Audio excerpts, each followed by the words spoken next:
السلام علیکم ورحمۃ اللہ وبرکاتہ۔ وعلیکم السلام ورحمۃ کیا اللہ وطر وبرکاتہ۔ کے نماز میں دعائے قنوت پڑھنا ضروری ہے؟ سر اس کا جواب دیجیے گا۔ میں بالکل آپ کو جواب دیتا ہوں۔ کیا وطر کی نماز میں دعائے قنوت پڑھنا واجب ہے؟ ہمارے یہاں اصل میں دعائے قنوت کو لے کر یا وطر کی نماز کو لے کر مختلف طریقے بھی رائج کیے گئے ہیں اور مختلف آراء بھی پیش کی جاتی ہیں۔ چلیے میں آپ کو لے کر چلتا ہوں شیخ سعد الخسلان کی محفل میں، ان سے یہی سوال پوچھا جا رہا ہے، کیا یہ وطر کی نماز پڑھنا اور وطر کی نماز کے بعد وطر کی نماز میں قنوت پڑھنا واجب ہے؟ یہ سوال ہے۔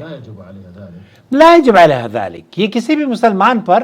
واجب نہیں ہے کہ آپ وطر کے اندر، وطر ہی واجب نماز نہیں ہے، وطر سنت نماز ہے،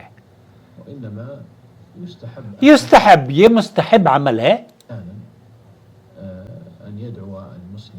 ایک مسلم، ایک عورت اور ایک مرد کوئی بھی جب وطر کی نماز پڑھے تو وہ دعا اللہ کے رسول صلی اللہ علیہ وسلم نے جو سکھائی ہے،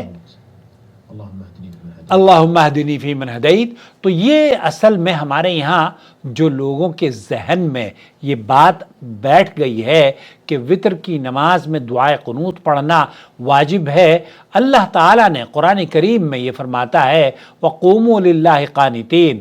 قرآن کریم میں قیام کرنے کا حکم ہے۔ نماز میں ایک مسلمان قیام کرتا ہے اور اللہ کی عبادت کرتا ہے، اور اللہ کے رسول صلی اللہ علیہ وسلم اتنی وطر کی نماز کے بارے میں یہ فضیلت بیان کرتے ہیں کہ ان اللہ قد امدکم بصلاۃ ہی خیر لکم من حمر النعم، یہ سنن ابی داؤد کی روایت ہے۔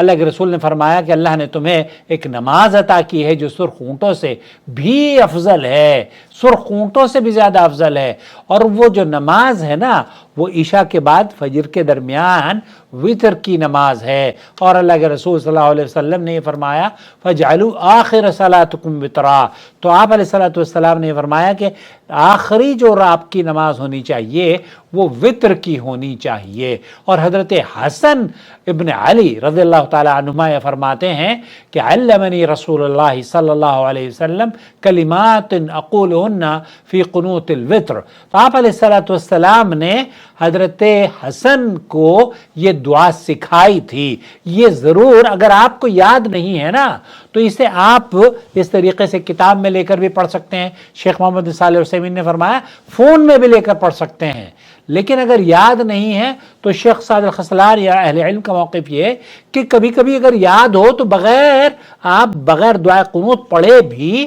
آپ وطر کریں۔ آپ کو اگر یقین نہ آتا ہو تو دیکھ لیں، یہاں جو امام کعبہ ہیں، کعبہ کے امام، وہ بھی ہر سال کئی مرتبہ وطر کی نماز میں قنوت جان بوجھ کر نہیں پڑھتے، اس لیے تاکہ لوگوں کو سنت کا تو پتہ چلے کہ یہ سنت ہے کیا۔ اب آپ کو تو صرف ایک ہی طریقے سے وطر کی نماز پڑھنے کا طریقہ بتایا گیا ہے، اور وہ بھی غلط۔ جی ہاں، میں بھی ویسے پڑھتا تھا پہلے۔ صحیح طریقہ یہ ہے کہ آپ 2 رکعت پڑھیں، سلام پھیر لیں، اور پھر 1 رکعت پڑھیں، اور پھر اس میں آپ سبحانک اللہم جیسے وہ دعائے استفتاح، پھر اس کے بعد الحمدللہ رب العالمین، پھر قل هو اللہ احد، اور پھر اس کے بعد یا تو رکوع میں جانے سے پہلے یا رکوع میں جانے کے بعد آپ دعائے قنوت اللہ سے ہاتھ اٹھا کر وہ دعا پڑھیں، اللہم اہدنی فی من ہدیت وعافنی فی من عافیت وتولنی فی من تولیت وبارک لی فیما اعطیت وقنی شر ما قضیت فانک تقضی ولا یقضی علیک وانہ لا یذل من والیت ولا یعز من عادیت تبارکت ربنا وتعالیت۔ یہ حدیث کے الفاظ ہیں۔ اے اللہ مجھے ہدایت دے دے ان لوگوں کے ساتھ جنہیں تو نے ہدایت عطا فرمائی، اور مجھے عافیت دے ان میں جنہیں تو نے عافیت عطا فرمائی، اور میرا کارساز بن جا ان میں جن کا تو کارساز بنا،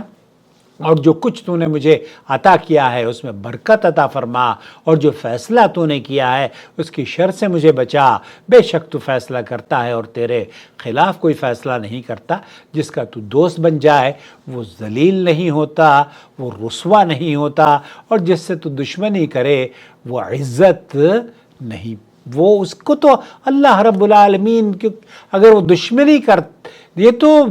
آپ ذرا اندازہ کیجئے کہ اللہ کے رسول صلی اللہ علیہ وسلم نے اگر مسلمان ان دعاؤں کو صدق دل سے مانگنا شروع کر دیں کہ جس کا تو دوست بن جائے وہ ذلیل نہیں ہو سکتا، اور جس کا تو دشمن بن جائے وہ عزت نہیں پا سکتا، تو اس لیے اس دعا کو یاد کر لیں۔ اور اس دعا کے آخر میں اللہ کے رسول صلی اللہ علیہ وسلم یہ فرمایا کرتے تھے، اے ہمارے رب تو بابرکت اور بلند ہے، تبارکت ربنا وتعالیت۔ تو یہ کلمات ہیں وتر کی 1 رکعت، 3 رکعت، 5 رکعت طاق رکعتوں میں یہ پڑھا جاتا ہے، کیونکہ اللہ کے رسول صلی اللہ علیہ وسلم نے فرمایا صلاۃ اللیل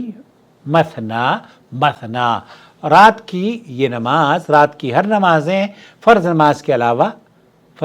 کے علاوہ رات کی جو نمازیں ہیں نا وہ 2 کر کے ہیں۔ تو اس لیے آپ کو اگر 5 رکعت وتر کی میری ایک ویڈیو ہے، وہ بھی آپ دیکھ سکتے ہیں کہ کس طریقے سے 5 رکعت نماز پڑھی جاتی ہے۔ 3 رکعت میری نمازی نے پڑھ کر دکھائی ہے آپ کو سہارا نے، وہ بھی آپ دیکھ سکتے ہیں۔ تو خلاصہ کلام یہ ہوا کہ دعائے قنوت پڑھنا واجب نہیں ہے، قنوت ہی پڑھنا یا وتر کی نماز واجب نہیں ہے، لیکن مستحب اور عمل یہ اللہ کے رسول صلی اللہ علیہ وسلم کی وہ نماز ہے جو کہ بہت پیاری نماز ہے۔ اس کی فضیلت اللہ کے رسول صلی اللہ علیہ وسلم نے بیان فرمائی ہے کہ اللہ نے تمہیں ایک نماز عطا کی ہے جو سرخ اونٹوں سے بہتر ہے، اور وہ وتر کی نماز ہے۔ تو وتر کی نماز رات کی آخری نماز پڑھنی چاہیے،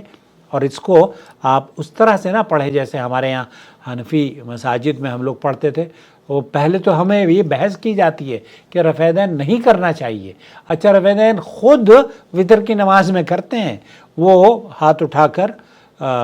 پھر وہ ایسے باندھ لیں گے اور پھر دعائے قنوت پڑھتے ہیں۔ حالانکہ یہ ہاتھ اٹھانا شیخ ابن باز یہ کہتے ہیں سعودی عرب کے مفتی اعظم کی کسی حدیث سے ثابت نہیں ہے، بلکہ ہاتھ اگر آپ اٹھائیں تو جس وقت امام یا آپ یہ اللہم اہدنی فیمن ہدیت وعافنی فیمن عافیت وتولنی فیمن تولیت وبارک لی فیما اعطیت وقنی واصرف عنی برحمتک شر ما قضیت، تو اس طرح کی جو کلمات آپ پڑھیں گے اس وقت آپ اپنے ہاتھوں کو اٹھائیں۔ اور اس کے علاوہ بھی اگر آپ اپنے رب سے کچھ مانگنا چاہیں تو آپ اپنی زبان میں بھی رب مانگ سکتے ہیں، ہاں، دعائیہ کلمات میں تشہد میں بیٹھ کر، یا آپ سجدوں میں بالکل اپنی زبان میں بھی، اردو میں، پنجابی میں، انگلش میں، تامل میں، افغانی میں، کسی بھی زبان میں آپ اپنی دعائیں اپنے رب سے مانگ سکتے ہیں، اس میں کوئی ممانعت نہیں ہے۔ مجھے امید ہے اس خوبصورت ویڈیو کو آپ ضرور اپنے حلقے میں شیئر کریں گے۔ والسلام علیکم ورحمۃ اللہ وبرکاتہ۔